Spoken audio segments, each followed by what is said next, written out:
کربلا کے جو معاملات پیش آئے اس کا پس منظر کیا تھا، شروعات کیا تھی، وجہ کیا تھی۔ خلافت کے آپ نے چاروں دور سماعت کیے۔ رسول کریم صلی اللہ علیہ وسلم نے اپنے بعد یعنی حضور اکرم صلی اللہ علیہ وسلم کے بعد جو خلیفہ برحق ہوئے وہ سیدنا ابو بکر صدیق رضی اللہ تعالیٰ عنہ تھے۔ آپ کی خلافت تقریباً 2.25 سال چلی۔ آپ کے بعد عمر ابن خطاب رضی اللہ تعالیٰ عنہ سارے صحابہ کے اتفاق سے خلیفہ بنائے گئے۔ آپ کی خلافت تقریباً 10 سال چلی۔ پھر تیسرے مقام پر حضرت عثمان ابن عفان رضی اللہ تعالیٰ عنہ صحابہ کے عظیم مشوروں سے انتخاب سے آپ کو خلیفہ بنایا گیا۔ آپ کی خلافت کا دور 12 سال چلا، اور پھر حضرت علی رضی اللہ تعالیٰ عنہ پر سارے صحابہ اتفاق کر کے بیعت کیے۔ آپ کی خلافت تقریباً 4 سال کے قریب چلی۔ یہ حساب آپ یاد رکھیں گے، میں نے جو سالوں کا ذکر کیا ہے یہ حساب یاد رکھیں۔ اس کی وجہ یہ ہے، میرے آقا صلی اللہ علیہ وسلم نے فرمایا الخلافت بعدی 30 عاما۔ غیب داں نبی نے اپنی زندگی میں ہی سب کچھ بیان کیا، فرمایا ہے میرے بعد خلافت 30 سال رہے گی، میرے بعد خلافت 30 سال رہے گی۔ حضور صلی اللہ علیہ وسلم نے فرمایا 30 سال خلافت رہے گی۔ اب اس اعتبار سے خلافت کسے کہتے ہیں اور بادشاہت کسے کہتے ہیں یہ بتا دوں۔ خلافت راشدہ اور خلفائے راشدین ہم جن کو کہتے ہیں وہ یہی 4 ہیں۔ بعض ائمہ اکرام نے امام حسن مجتبی رضی اللہ تعالیٰ عنہ کو بھی خلفائے راشدین میں شامل کیا ہے 6 مہینے کے لیے، اگرچہ تاریخ کے اعتبار سے 2.5 سال حضرت ابو بکر کے، 10 سال حضرت عمر فاروق کے، کتنے ہوئے 12.5 سال، اور 12 سال حضرت عثمان ابن عفان کے، کتنے سال ہوئے 24.5 سال، اور 4 سال حضرت علی کے، کتنے ہوئے 28.5۔ یہ 24.5 اور 28.5۔ اب اس میں جو اختلاف ہے روایات کا، میں نے سال آگے پیچھے کیے، تقریباً یہ 29.5 سال بنتے ہیں خلافت۔ حضرت علی کرم اللہ وجہہ الکریم کے وصال کے بعد، انتقال کے بعد ہوا یہ کہ اب اختلاف ہوا کہ کسے خلیفہ بنایا جائے۔ تو ملک شام میں حضرت امیر معاویہ گورنر تھے، وہ حضرت عمر فاروق کے زمانے سے گورنر تھے، 20 سال ہو چکا تھا ان کو گورنری کرتے ہوئے۔ تو حضرت امیر معاویہ رضی اللہ تعالیٰ عنہ کے حامی بھی بہت سارے تھے۔ ملک شام والوں نے یہ اعلان کیا کہ ہم امیر معاویہ کے ہاتھ میں بیعت کرتے ہیں، ان کو خلیفۃ المسلمین بنایا جائے۔ مدینے والے، مکہ والے اور کوفہ والے، ان کے خیال میں یہ تھا کہ حضرت علی رضی اللہ تعالیٰ عنہ کے بڑے صاحبزادے حضرت امام حسین کو خلیفہ بنایا جائے، نہیں مدینے والے اور کوفہ والے۔ مکہ والوں کا خیال یہ تھا کہ حضرت عبداللہ بن زبیر کو خلیفہ بنایا جائے۔ تو ایسا ہوا کہ بیک وقت حضرت امام حسن کے ہاتھ پر بھی لوگوں نے بیعت کیا، اسی وقت حضرت امیر معاویہ کے ہاتھ میں بھی لوگوں نے بیعت کیا، اور بعض لوگوں نے عبداللہ بن زبیر کے ہاتھ پہ بھی بیعت کیا، لیکن مشہور 2 لوگ ہیں، امام حسن اور حضرت امیر معاویہ۔ اب دیکھیں حضرت امام حسن رضی اللہ تعالیٰ عنہ کی خلافت کا اعلان ہو گیا، 29.5 سال ان کے ہو گئے، تقریباً 29 سال 4 مہینے۔ یہ چاروں خلفاء کا زمانہ کتنے سال گزرا؟ 29 سال اور 4 مہینے۔ تو یہاں سے حضرت امام حسن رضی اللہ تعالیٰ عنہ جیسے ہی خلیفہ ہوئے، سارے لوگوں نے آپ کے ہاتھ پر بیعت کیا۔ آپ کے ہاتھ پر بیعت کرنے کے بعد امن و امان تھا، لیکن امام حسن رضی اللہ تعالیٰ عنہ یہ پسند نہیں کر رہے تھے کہ ایک میان میں 2 تلواریں ہوں۔ پوری امت کی باغ ڈور سنبھالنے کے لیے 2 خلیفہ مناسب نہیں، ایک ہی خلیفہ ہونا چاہیے۔ اور اس طرح سے حضور کی فرمائی ہوئی بشارت کو بھی انہوں نے پورا کیا۔ جب حضرت امام حسن چھوٹے تھے، میرے آقا صلی اللہ علیہ وسلم نے ان کو دیکھ کر کے مسکرایا اور فرمایا کہ میرا یہ شہزادہ 2 بڑی جماعتوں میں صلح کرائے گا۔ حضور نے فرمایا، امام حسن کو دیکھ کر فرمایا تھا میرا یہ شہزادہ 2 بڑی جماعتوں میں صلح کروائے گا۔ امام حسن رضی اللہ تعالیٰ عنہ خود چل کر کے ملک شام آئے، دمشق میں آئے، حضرت امیر معاویہ سے بات چیت کی، کیونکہ وہ بھی خلیفہ ہونے کا اعلان کر چکے تھے، اور ادھر امام حسن کے ہاتھ پر بھی بیعت ہوئی تھی۔ आपसी उन लोगों की बात हुई और तय हुए कुछ शराइत रखे गए। इमाम हसन रज़ियल्लाहु ताला अन्हु ने अपनी खिलाफत से दस्तबरदारी का ऐलान किया और कहा, मैं अपनी खिलाफत से दस्तबरदारी करता हूं और अमीर मुआविया के हवाले करता हूं। हजरत इमाम हसन अपनी खिलाफत किसके हवाले किए? अमीर मुआविया रज़ियल्लाहु ताला। जब आप दस्तबरदारी का ऐलान किए उस वक्त तकरीबन आपकी खिलाफत को 8 महीने गुजर रहे थे, बाद में 6 महीने गुजरे थे। इस एतबार से पूरे कितने साल हुए? 30 साल हुए। मेरे आका सल्लल्लाहु अलैहि वसल्लम ने फरमाया, मेरे बाद खिलाफत 30 साल रहेगी। तो खिलाफत का लफ्ज जो है वो अबू बकर, उमर, उस्मान, अली रदी अल्लाह ताला अन्हुम और इमाम हसन की खिलाफत पर ही किया जाता है। उसके बाद हजरत अमीर मुआविया, अगरचे वो खलीफा बरहक रहे लेकिन मुल्कियत का लफ्ज इस्तेमाल किया जाता है। आपकी भी खिलाफत का दौर लंबा चला, तकरीबन 20 साल तक। हजरत अमीर मुआविया रज़ियल्लाहु ताला अन्हु तकरीबन 20 साल गवर्नर रहे और हजरत अली रज़ियल्लाहु ताला अन्हु की शहादत के बाद हजरत अमीर मुआविया के हाथ पर सारे लोगों ने बैत किया और फिर आप इस तरह से मुल्क शाम ही नहीं बल्कि पूरी सल्तनत इस्लामिया के गवर्नर कहलाए। तकरीबन 60 हिजरी में हजरत अमीर मुआविया रज़ियल्लाहु ताला अन्हु का इंतकाल हुआ। 60 हिजरी में जब इंतकाल हुआ, 40 हिजरी से लेकर 60 हिजरी तक 20 साल उन्होंने खिलाफत की। इस असना में कुछ जंगें भी हुई थी, कुछ मामलात भी हुए थे, लेकिन उन्होंने अहले बैत का बड़ा एहतराम भी किया। हसन मुश्तबा रज़ियल्लाहु ताला अन्हु को और अहले बैत को माहाना वजीफा भी जारी रखा था। जब उनका इंतकाल हुआ तो अब जो फितना शुरू हुआ वो सबसे बड़ा फितना है। अमीर मुआविया के घर में एक बेटा पैदा हुआ था जिसका नाम यजीद पलीद। पूरी दुनिया जिस पर लानत करती है वो सहाबी रसूल का बेटा है, कातिबे कुरान का बेटा है। रसूल करीम सल्लल्लाहु ताला अलैहि वसल्लम के रिश्ते में हजरत अमीर मुआविया साले लगते थे। लेकिन बुरा हो, इस्लाम में इस चीज को नहीं देखा गया है कि किसका बेटा है और किसका बाप है, बल्कि इस्लाम में यह देखा है कि उसका अमल क्या है।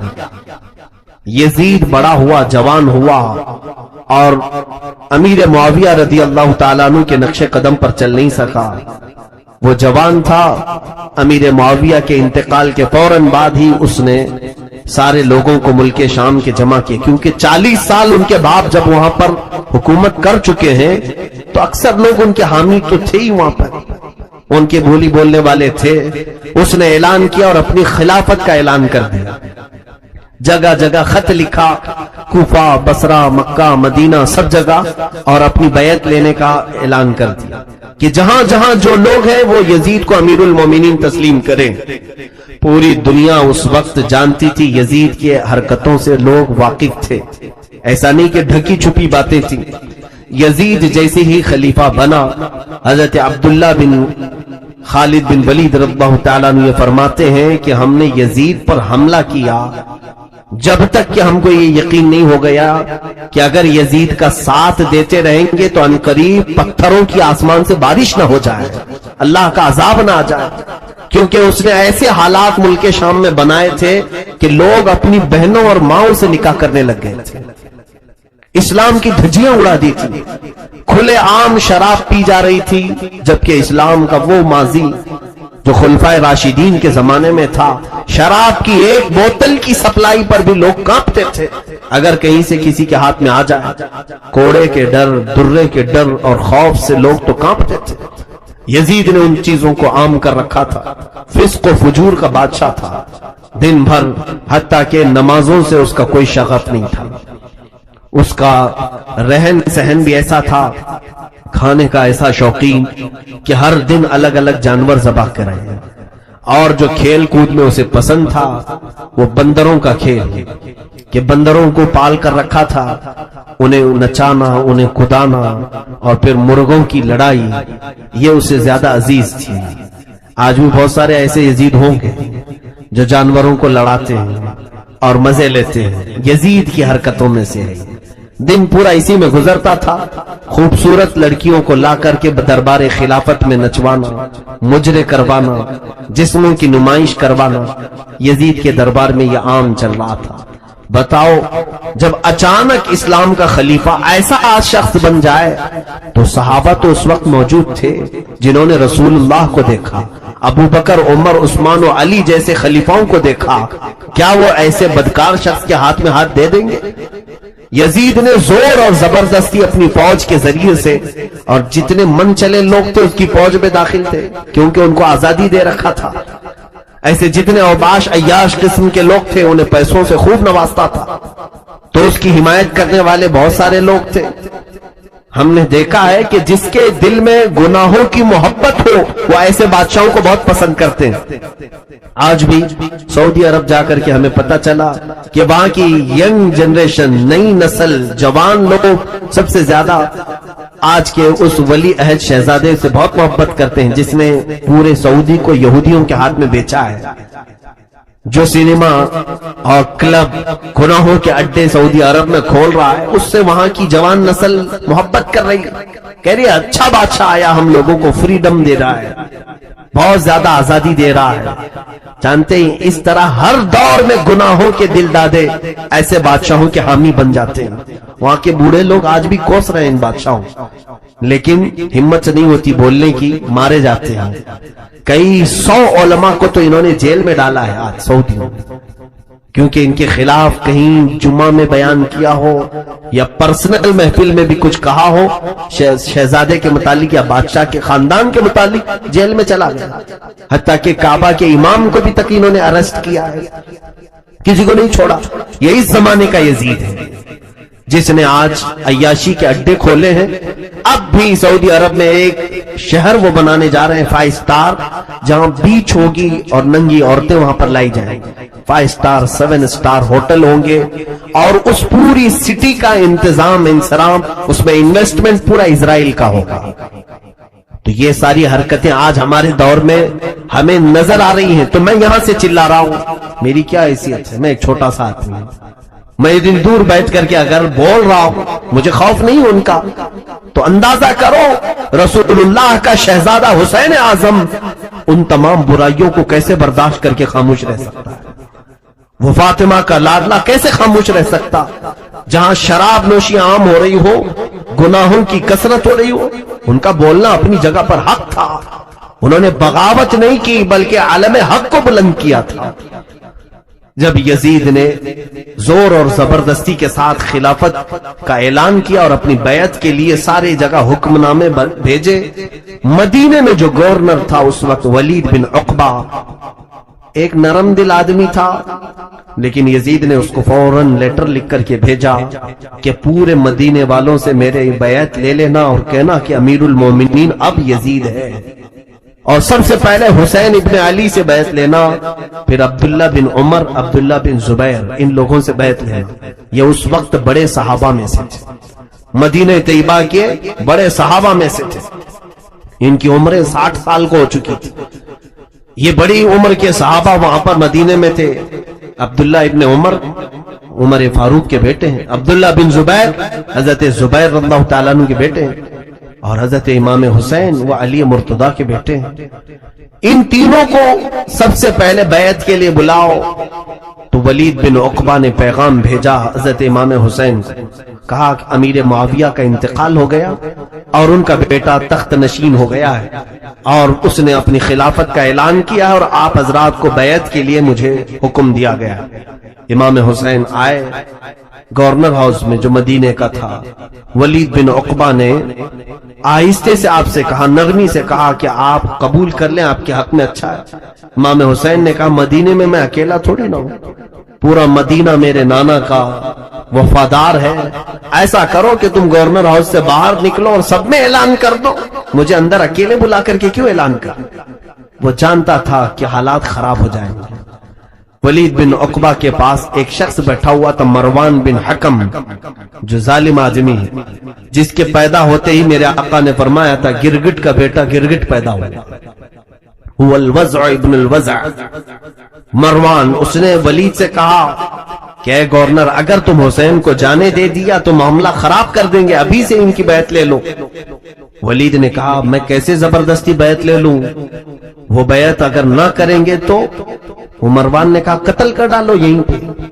امام حسین پلٹ گئے اور کہا اے ظالم ابن زرقا، تو مجھے قتل کرے گا، مجھے قتل کرے گا؟ حضرت امام حسین رضی اللہ تعالیٰ عنہ نے حالات کو بھانپ لیا اور اس کے بعد واپس چلے گئے۔ پھر اس کے بعد دوسرے دن اس نے پھر بلوایا، ولید بن عقبہ نے تیسرے دن پھر بلایا۔ امام حسین نے دیکھا، ولید بن عقبہ معذرت کرنے لگا کہ اے امام حسین، آپ یا تو یزید کی بیعت قبول کر لیں یا تو پھر کوئی اور راستہ اختیار کریں، مجھے مجبور کیا جا رہا ہے، میں گورنر ہوں مدینے کا، میں نہیں چاہتا کہ آپ کے ساتھ میں کچھ بدتمیزی کروں، آپ رسول اللہ کے گھر والے۔ اس نے احترام تو کیا۔ امام حسین نے کہا یہ فیصلہ میرے حال پر چھوڑ دو۔ گئے اپنے گھر اور اپنے گھر والوں سے کہا اب مدینے کی زمین ہم سب پر تنگ ہو گئی ہے، اب حالات بدل چکے ہیں، ہمارے امتحان کی گھڑیاں قریب آ گئی ہیں۔ حضرت امام حسین رضی اللہ تعالیٰ عنہ اپنے گھر والوں میں سے کہا کون ہے جو میرے ساتھ مدینے سے ہجرت کر کے مکہ کی طرف آنا چاہتا ہے؟ میرے نانا ہجرت کر کے مکہ سے مدینے آئے تھے، مجھے مدینہ چھوڑ کر مکہ جانا پڑ رہا ہے۔ تو شہزادوں میں جو تیار ہوئے، امام حسین کے 3 شہزادے، جس میں امام علی اکبر، دوسرے امام علی اوسط زین العابدین جن کو سجاد بھی کہا گیا، تیسرے چھوٹے سے بیٹے علی اصغر جن کی پیدائش ابھی ہوئی تھی، 1 مہینے کی غالباً ان کی عمر تھی یا 2 مہینے کے قریب کی عمر تھی، ان کو بھی لے لیے، اور کچھ گھر کی شہزادیاں، بی بی سکینہ، اور ان کو سکینہ بھی کہا گیا ہے، اور آپ کی بیویوں میں سے 2 بیویاں ساتھ میں تھیں، امام حسن رضی اللہ تعالیٰ عنہ کے بیٹے امام قاسم اور سیدہ زینب آپ کی بہن، اور ان کے شہزادے اون و محمد، اور رسول پاک صلی اللہ علیہ وسلم کے ہاشمی گھرانے کے اور معزز افراد جیسے حضرت جعفر بن عبداللہ اور حضرت امام مسلم بن عقیل، ان کے شہزادے، حضرت علی کے گھرانے کے اکثر لوگ امام حسین کے ساتھ آئے۔ رات کے وقت ہی ان لوگوں نے فیصلہ کیا کہ آج ہی ہم یہاں مدینہ چھوڑ کر چلتے ہیں۔ امام حسین کے اونٹوں پر کجاوے باندھے جانے لگے، سامان رکھا جانے لگا، حتیٰ کہ امام حسین نے چند گھر والوں سے کہا کہ تم گھروں میں رہو، جیسے حضرت امام حسن کی بیوہ تھیں اور کچھ عورتیں تھیں اور کچھ بچیاں تھیں، بی بی سغرا، ان سے کہا کہ تم یہیں رہو، جب حالات اچھے ہو جائیں گے ہم پلٹ کر کے آ جائیں گے، جب حالات صحیح ہو جائیں گے ہم مدینے واپس آ جائیں گے، اس اسنا میں ہم حج بھی کر لیں گے، مدینہ طیبہ سے نکل رہے ہیں مکہ کے لیے تو حرم کعبہ میں رہیں گے، جب امن قائم ہو جائے گا تو ہم پلٹ آئیں گے۔ یہ کہہ کر کے وہ نکلے، لیکن مدینے والوں کو یہ کیا خبر تھی کہ رسول اللہ کا یہ نوجوان ہمیشہ کے لیے مدینہ چھوڑ کر جا رہا ہے۔ آج جب اونٹوں پر سامان کسے گئے، سب سے پہلے میرے آقا رسول کریم صلی اللہ تعالی علیہ وسلم کے دربار رسالت میں امام حسین کا یہ قافلہ حاضر ہوا۔ حسین اعظم رضی اللہ تعالیٰ عنہ کی عمر مبارک اس وقت تقریباً 60 سال کی تھی، بعض روایات میں ہے کہ 55 سال کی عمر آپ کی تھی۔ بہرحال اس عمر پاک میں جب آپ اپنے گھرانے کو لے کر حضور کے دربار میں حاضر آئے، قبر انور کے پاس کھڑے ہوئے تو بے اختیار آنسو نکل پڑے اور میرے آقا صلی اللہ تعالی علیہ وسلم سے فریاد کرنے لگے، کہا یا رسول اللہ صلی اللہ علیہ وسلم، آپ کا یہ وہی مدینہ ہے جہاں سے ہم گزرتے تھے تو لوگ ہمیں سلام کیا کرتے تھے، آپ کے کندھوں کی سواری اس شہر کی ہماری یادگار تھی۔ یا رسول اللہ صلی اللہ تعالی علیہ وسلم، آپ کا وہ حسین جس کو آپ نے کبھی دل آزاری کے لیے پسند نہیں کیا، کبھی میرے مولا نے میرا دل آزاری کو پسند نہیں کیا، وہ حسین کے لیے آج مدینہ تنگ ہے۔ ظالم یہ چاہتے ہیں کہ میں ان کے ہاتھ پر بیعت کر لوں اور آپ کی شریعت کو بیچ ڈالوں، آپ کے دین کا سودا کر لوں۔ اے میرے نانا جان، اگر اختیار میں ہوتا تو میں مدینے کو ترک کر کے کبھی نہیں جاتا۔ اے مسلمانوں، سوچو تو ذرا صحیح، آج ہم ہندوستان کے ہیں، 8 دن مدینے کی زیارت کا موقع ملتا ہے اگر عمرے میں یا حج میں، وہاں سے چھوڑ کر کے آنے کے وقت ہماری کیفیت غیر ہو جاتی ہے۔ میرے اللہ، ہم مدینے سے کیوں آ گئے؟ روح کی تسکین وہیں رہ گئی۔